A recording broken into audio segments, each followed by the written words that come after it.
오늘은 예수 그 불편한 진실 6번째 시간, 하나님을 의식하며 살자, 이런 제목으로 같이 말씀 나누겠습니다. 요즘 한국에는요, 거의 모든 길에 방범 카메라가 다 설치되어 있습니다. 사람이 많이 다니지 않는 어둡고 좁은 길조차도 이 방범 카메라들을 다 설치했습니다. 여러분, 사람들이 많이 다니지 않는 그 어둡고 좁은 길까지 큰 돈 들여가며 방범 카메라를 설치하는 이유가 뭐겠습니까? 여러분, 방범 카메라를 설치하고 나서요, 범죄 발생률이 많이 줄었다는 겁니다. 사람들이 그 카메라에 내 모습이 찍히고 있다는 걸 인식하고 있는 거예요. 내가 무슨 행동을 하는지 저 카메라가 나를 보고 있다는 것. 그래서 내가 악한 행동을, 나쁜 행동을 자제하게 되는 겁니다. 여러분, 누군가 나를 지켜보고 있다는 건요, 사실 대단히 불편한 일입니다. 그런데 그것 때문에 우리가 안전하게 된다는 것도 사실은 부인할 수 없는 사실이에요.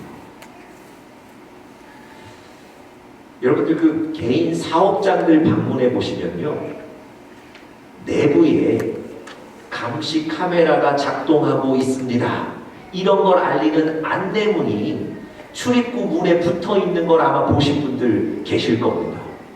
왜 출입구에 안에 감시 카메라가 작동하고 있다는 것을 알려주고 있을까요?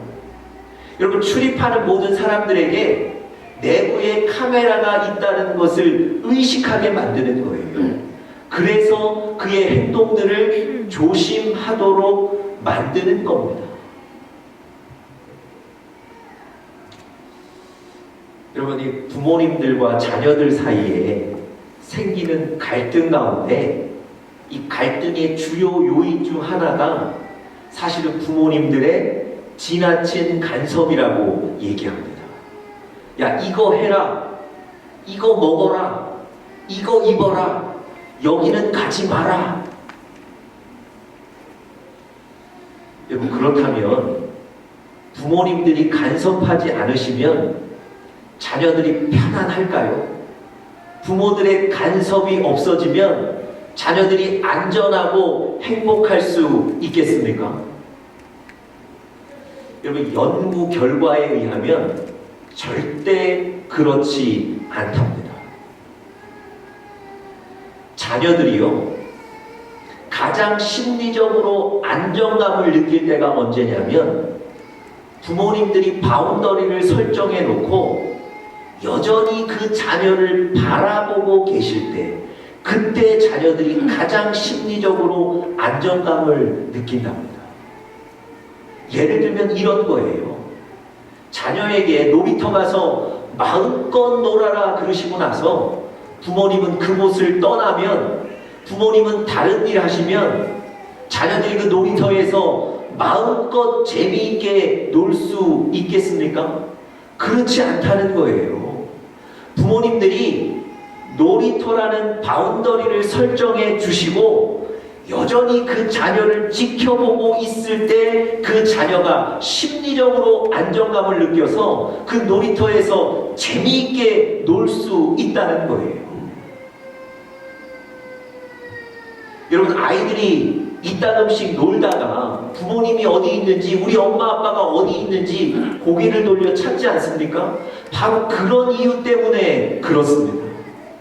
여러분, 부모님의 간섭이 불편하고 힘들다고 얘기하지만 그 부모님의 눈길이 없으면, 그 부모님의 쳐다봄이 없으면 편안하지 않은 거예요.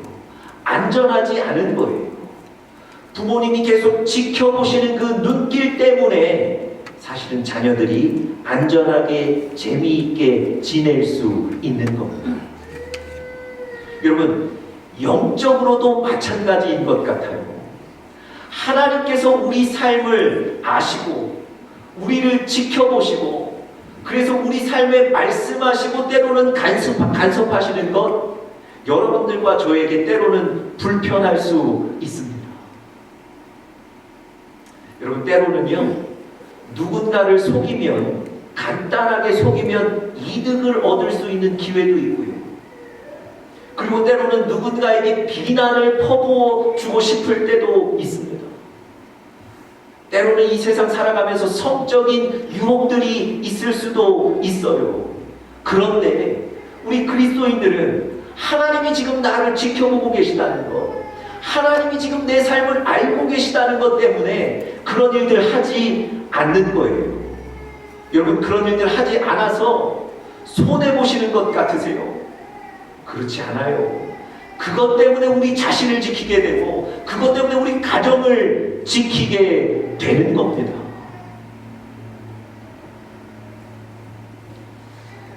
이스라엘의 초대 왕이었던 사울이 이 하나님의 간섭 때문에 많이 불편했던 사람입니다.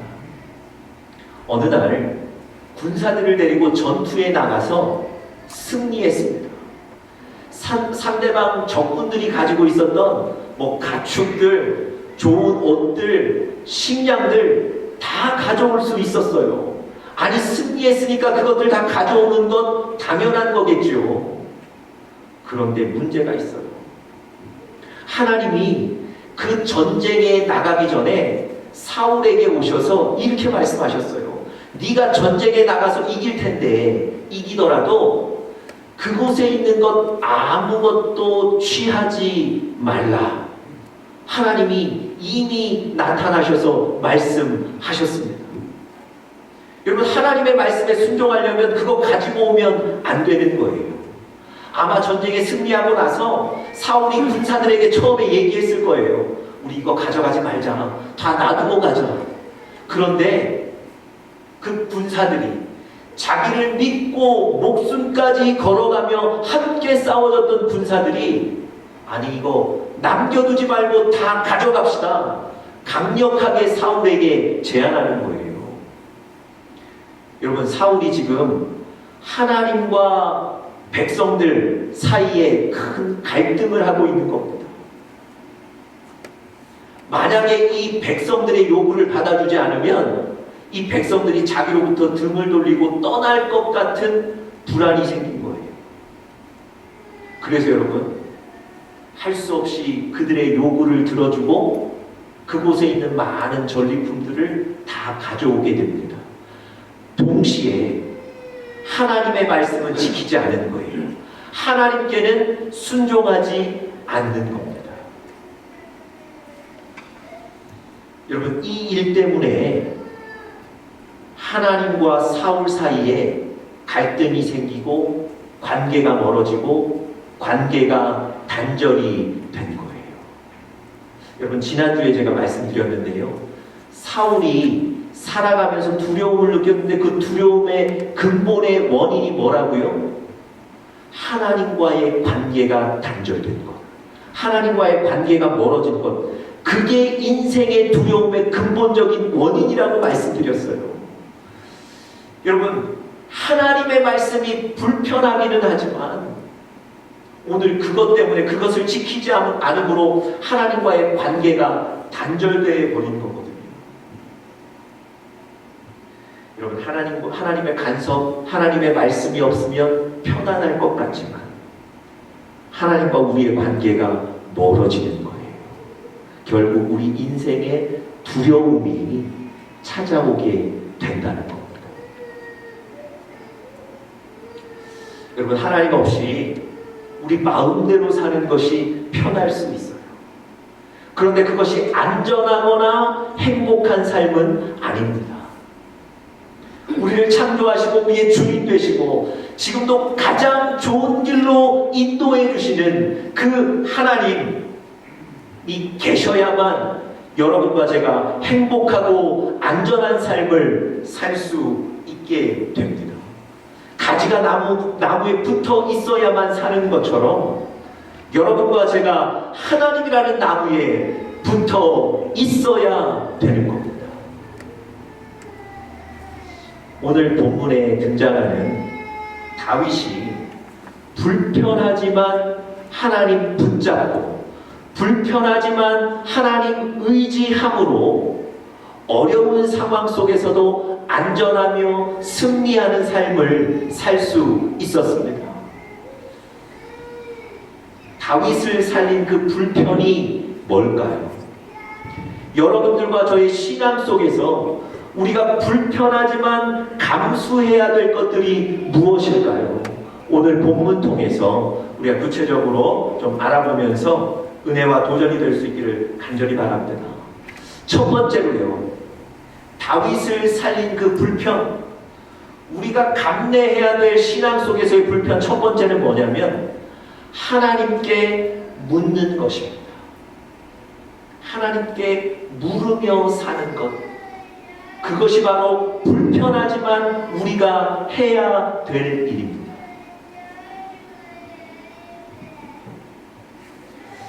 여러분, 사울 왕으로부터 그 생명의 위협을 받았던 다윗이 더 이상 견디지 못하고 블레셋 땅에 들어가서 살게 됩니다. 블레셋 왕이 도와줘서 사실은 적이었지만 그 블레셋 땅에 들어가서 살 수 있게 됐습니다. 여러분, 그런데 어느 날 이 블레셋과 이스라엘 사이에 전쟁이 벌어지게 됐어요.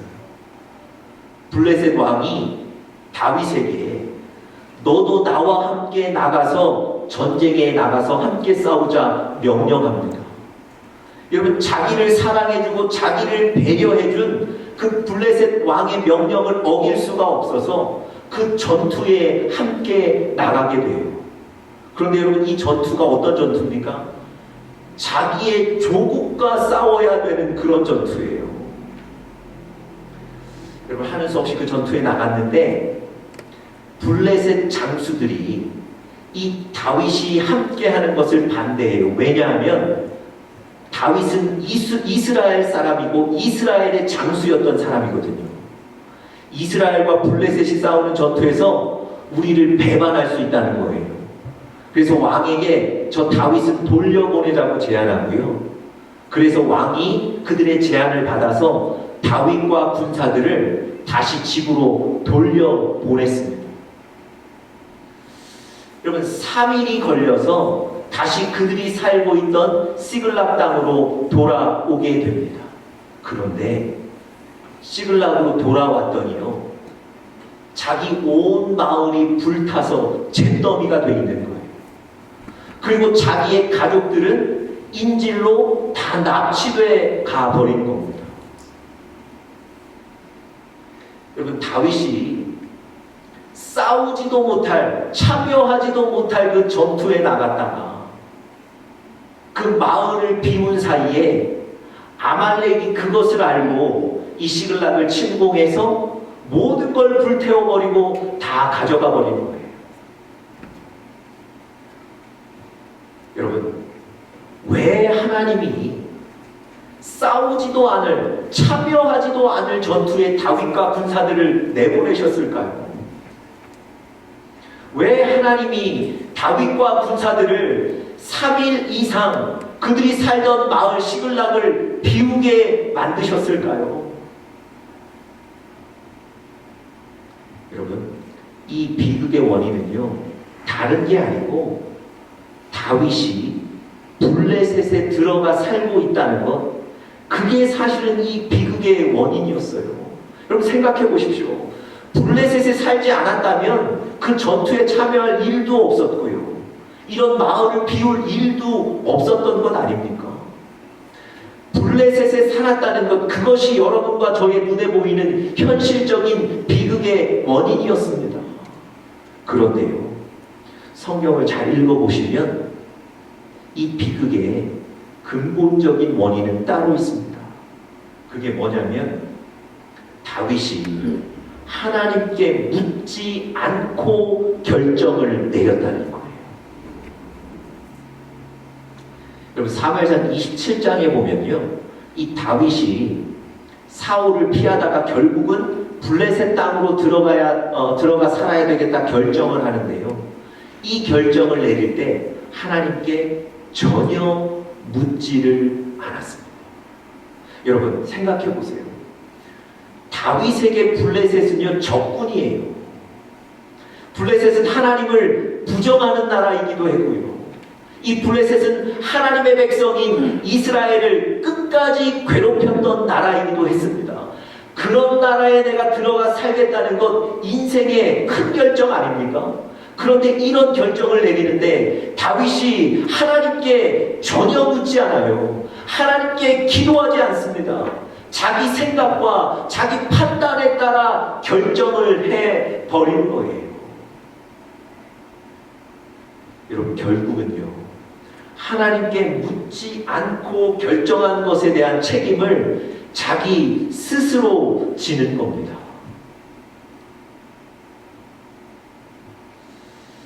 여러분 그런 책임하에 이런 비극을 당하는 거예요. 그런데 이 위급한 상황이 되니까 다윗의 생각이 바뀌어요. 여러분 가족들을 빼앗긴 상태로 그대로 앉아있을 수는 없지 않습니까?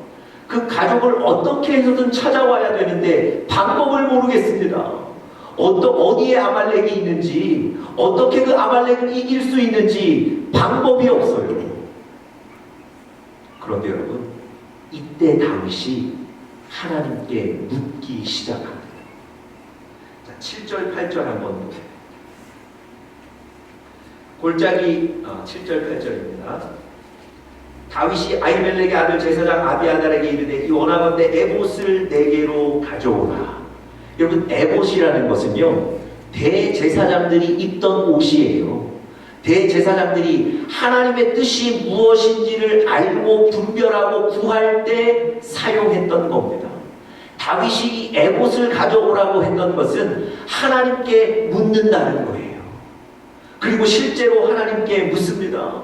하나님 어떻게 하면 좋겠습니까? 이 아말렉을 쫓아가면 되겠습니까? 하나님이 뭐라고 하시죠? 너희가 아말렉을 쫓아가면 그들을 닿을 것이고 너희가 잃어버렸던 그 가족들을 도로 찾아올 것이다. 하나님이 대답해 주세요. 여러분 다윗이 군급한 상황 속에서 이제는 생각이 변하는 거예요. 블레셋에 들어갈 때는 하나님께 묻지 않고 결정했던 실수를 범했지만 이 위급한 상황 속에서는 이제 하나님께 묻고 하나님의 응답을 듣는 겁니다. 그래서 하나님과의 영적인 관계가 이제는 회복이 되는 거예요. 여러분 제가 목회를 하다 보니까 우리 영적인 가족들이 목회자를 찾아오십니다. 그리고 목사님 저에게 이런 문제가 있습니다. 우리 가정에 이런 일이 있습니다. 제 마음에 이런 고민이 있습니다. 목사님 어떻게 하면 좋겠습니까? 조언을 많이 구하시고요. 목사님 기도해 주십시오. 부탁을 많이 하세요. 여러분 사실 다른 사람에게는 털어놓고 밝히기 힘든 우리 개인의 상황들을 목회자에게 찾아오셔서 다 얘기하세요. 그리고 조언을 구하시고 기도를 부탁하시는 거예요. 왜 그렇겠습니까? 목회자를 영적인 지도자로 인정하시는 거예요. 목회자를 영적인 지도자로 신뢰하셔서 정말 이 고민을 가지고 조언을 구하시고 기도를 부탁하시는 거예요. 여러분 목회자 입장에서 그분들이 찾아오실 때마다 그래서 간절하게 제가 기도하지 않을 수 없는 거예요. 영적인 지도자로서의 책임을 다하기 위해서 저도 간절하게 그분들과 함께 아파하며 기도할 수밖에 없는 겁니다. 여러분들께서 하나님께 묻는다는 것은요, 여러분들이 하나님을 참 신으로, 창조자로, 온 세상의 주인으로 인정하고 신뢰하신다는 믿음인 거예요. 하나님께 묻는 사람들을 절대 그냥 돌려보내지 않으십니다. 하나님은 묻는 사람들을 기뻐하세요. 그래서 그들과 함께 아파하시고 그들에게 가장 좋은 길을 알려주시고 보여주시는 겁니다. 여러분, 하나님께 물으셔야 합니다. 하나님께 묻는 것이 여러분의 믿음의 표현인 거예요.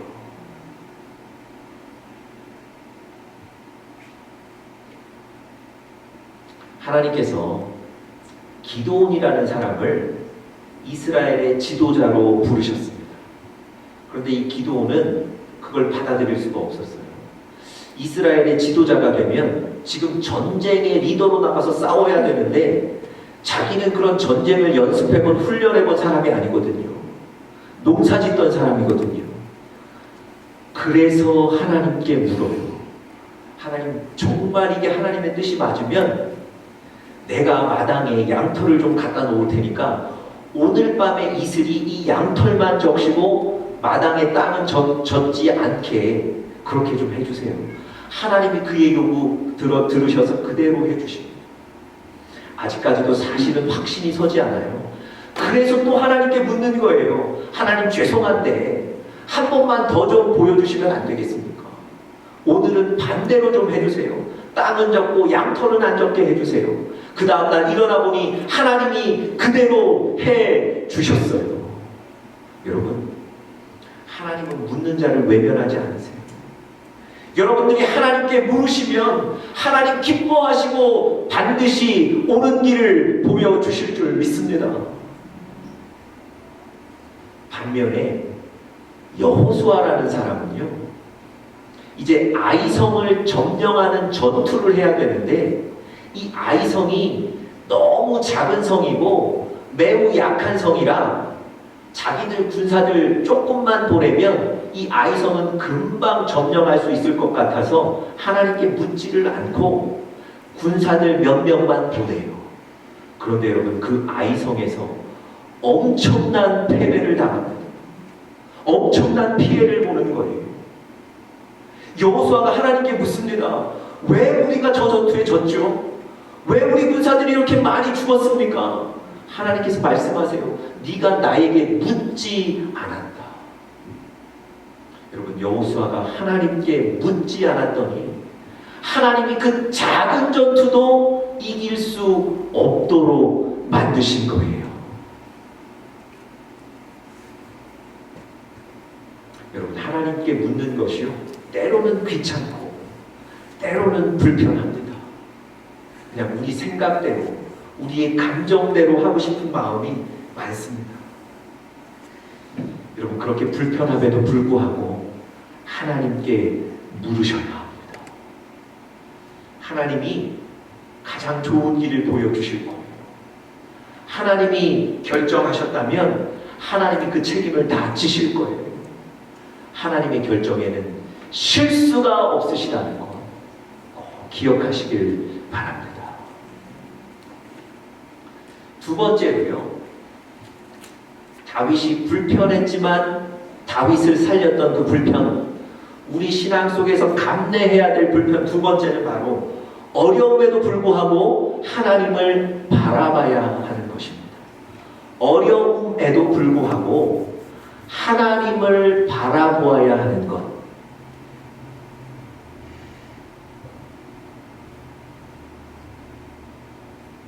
여러분, 전쟁에 나갔다가 돌아온 군사들이 자기 아내와 자녀들이 인질로 붙잡혀가는 것을 보게 돼요.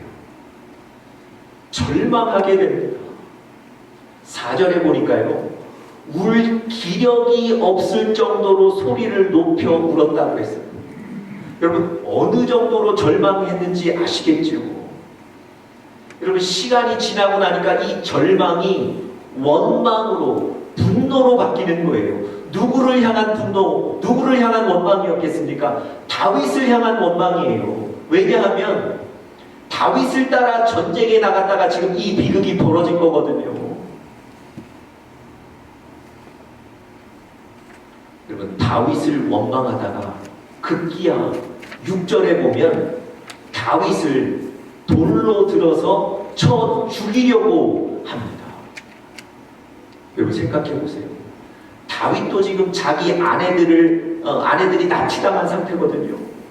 그것 때문에 지금 자기도 절망하는 상태인데 자기를 믿고 따라주는 군사들이 자기를 돌로 쳐 죽이려고 그러는 거예요. 배반하는 거예요. 여러분, 생명의 위협도 마음 아팠겠지만 사랑하는 군사들이 나를 배반했다는 것 사실은 더 절망스럽지 않았겠습니까? 다윗이 지금 이런 위급한 상황 속에 있는 거예요. 그런데 그때 이 다윗이 어떻게 반응했는지를 6절에 한번 보세요. 자, 6절 마지막 부분 지금 스크린에 나와 있는데요. 다윗이 크게 다급하였으나 그의 하나님 여호와를 힘입고 용기를 얻었더라. 아니 여러분, 지금 사람들이 자기를 돌로 쳐 죽이려는 상태입니다. 자기 가족들을 잃어버린 상태예요. 그런데 다윗이 용기를 얻었다는 거예요. 평안해졌다는 거예요. 어떻게 저게 가능했겠습니까? 그의 하나님 여호와를 힘입었다는 거예요. 무슨 얘기입니까?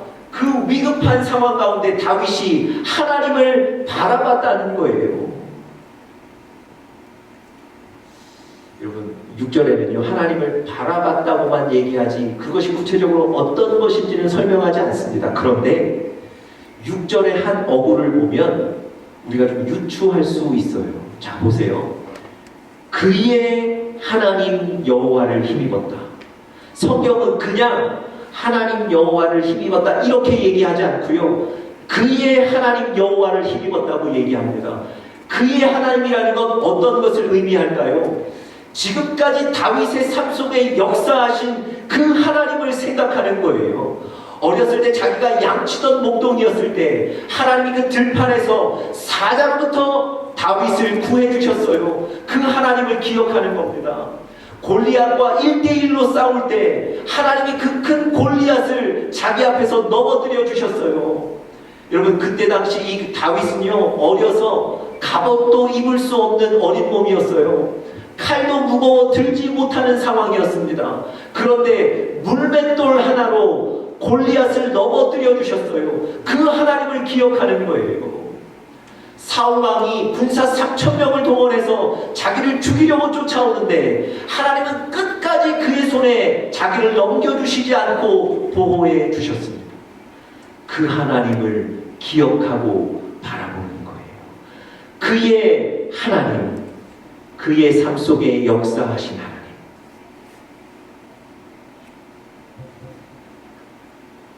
여러분, 그 하나님께 시선을 돌렸더니, 나의 삶에 역사하셨던 그 하나님을 바라봤더니 아직 문제는 그대로지만 이상하게 마음은 평안해지는 거예요.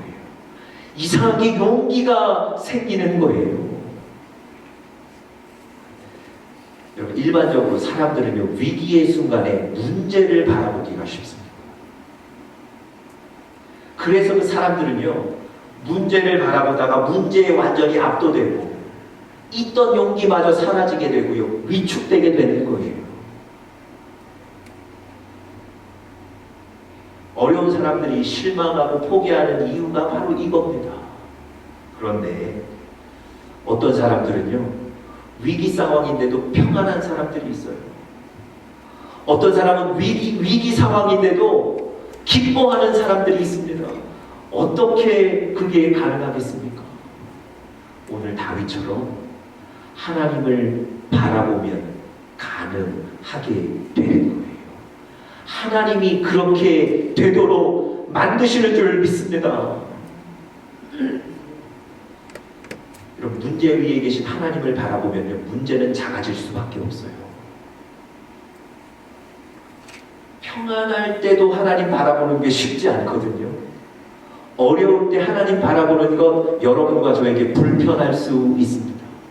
그렇지만 그것이 여러분과 제가 안전하게 사는 길이에요. 어려움에도 불구하고 우리의 하나님, 나의 하나님을 바라보실 수 있기를 간절히 축복합니다. 마지막 세 번째로요, 불편했지만 다윗을 살린 것, 우리가 불편하지만 감내해야 될 것, 마지막 세 번째는 하나님을 주인으로 인정해야 하는 것입니다. 하나님을 주인으로 인정해야 하는 것.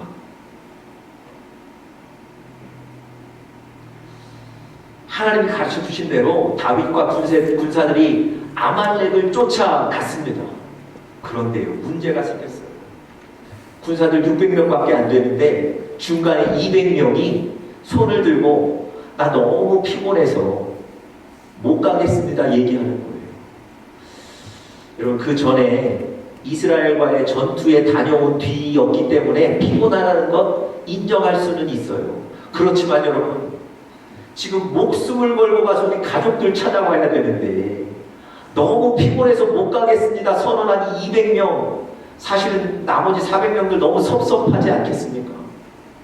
하는 수 없이 그 200명 놔두고 다윗과 400명의 군사들이 아말렉에게 가서 싸워서 이겼어요. 그 잃어버렸던 가족들과 물건들 다 찾았습니다.